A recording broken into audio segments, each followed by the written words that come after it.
नमस्कार दोस्तों, Ashok Singh agree show में आपका एक बार फिर से स्वागत है। मैं अशोक सिंह आज आपके साथ हूं। हर बार की तरह इस बार भी हम एग्रीकल्चर से जुड़ी एक और नई जानकारी के साथ हाजिर हैं। इस बार हम बात करेंगे विरासत में मिली धान की ऐसी किस्मों के बारे में जो पोषण से भरपूर हैं। शुरुआत करते हैं धान की सैकड़ों वर्ष पुरानी काला नमक धान किस्म के बारे में। यह चिंता की बात है कि अपने पौष्टिक गुणों और खास सुगंध के कारण प्रचलित यह किस्म वर्तमान में लुप्त होने के कगार पर पहुंच गई है। इसके बारे में यह कहा जाता है कि पुरातत्व खुदाई के दौरान इस धान के अवशेष कपिलवस्तु में भी मिले थे। कपिलवस्तु आज के पूर्वी उत्तर प्रदेश का ही हिस्सा था। इसी बात से यह भी पता चलता है कि उस समय भी काला धान का खान पान में आम लोगों द्वारा उपयोग किया जाता था। वैसे यह बताया जाना भी कम दिलचस्प नहीं होगा कि पूर्वी उत्तर प्रदेश के कुछ क्षेत्रों में ही इसकी सीमित मात्रा में अब भी खेती की जाती है। वर्तमान में कृषि वैज्ञानिकों द्वारा कुपोषण की बढ़ती समस्या के समाधान के लिए आवश्यक पोषक तत्वों से भरपूर विभिन्न फसलों की बायोफोर्टिफाइड किस्में तैयार की जा रही हैं। ऐसे में काला नमक धान जैसी किस्म का कितना महत्व है, ये समझने के लिए उल्लेख करना इतना ही काफ़ी होगा कि इसमें सामान्य धान की तुलना में लगभग 3 गुना अधिक आयरन और 4 गुना ज़्यादा जिंक पाया जाता है। यह जानकर आश्चर्य हो सकता है कि ब्रिटिश शासनकाल में भारत से काफ़ी बड़ी मात्रा में इसका निर्यात भी किया जाता था। हम सभी जानते हैं कि स्वतंत्रता प्राप्ति के बाद के समय में देश को खाद्यान्न कमी के दौर से गुजरना पड़ा था। उसी दौरान हरित क्रांति की शुरुआत हुई और अधिक उपज देने वाली फसल किस्मों पर अधिक जोर दिया जाने लगा।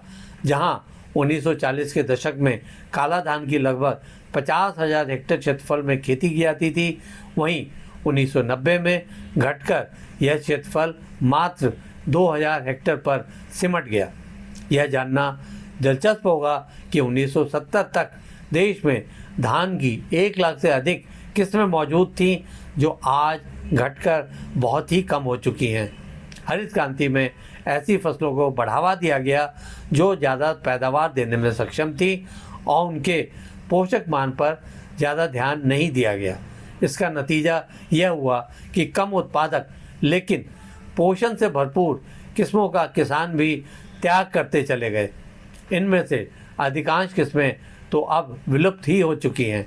इस सोच का एक और नुकसान मृदा स्वास्थ्य में गिरावट के रूप में भी देखने को मिला, क्योंकि अधिक उपज देने वाली संकर किस्मों ने भूमि से भरपूर मात्रा में पोषक तत्वों का शोषण किया। इसी तरह से धान की कई अन्य पारंपरिक और पोषक किस्मों का जिक्र भी किया जा सकता है, जिनका अस्तित्व आज खतरे में है।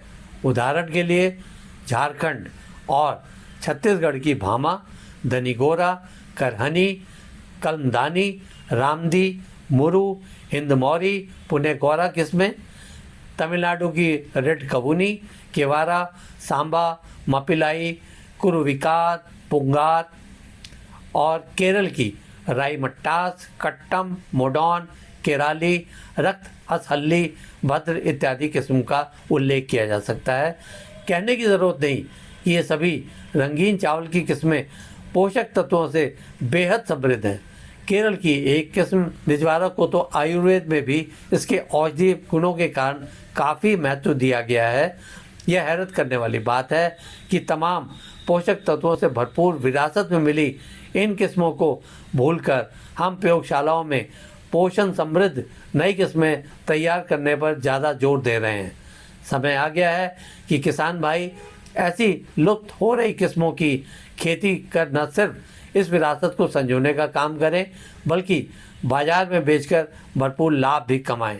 दोस्तों, अगर आपको ये वीडियो पसंद आया हो तो इसे लाइक करें, शेयर करें और हमारे चैनल को सब्सक्राइब करना ना भूलें। आपके पास कोई सवाल या सुझाव हो तो कृपया कमेंट बॉक्स में लिखें। हम आपके सवालों का जवाब देने के लिए हमेशा तैयार हैं। आज के लिए बस इतना ही दोस्तों। अगले एपिसोड में फिर नई जानकारियों के साथ आपसे मिलते हैं। तब तक के लिए नमस्कार।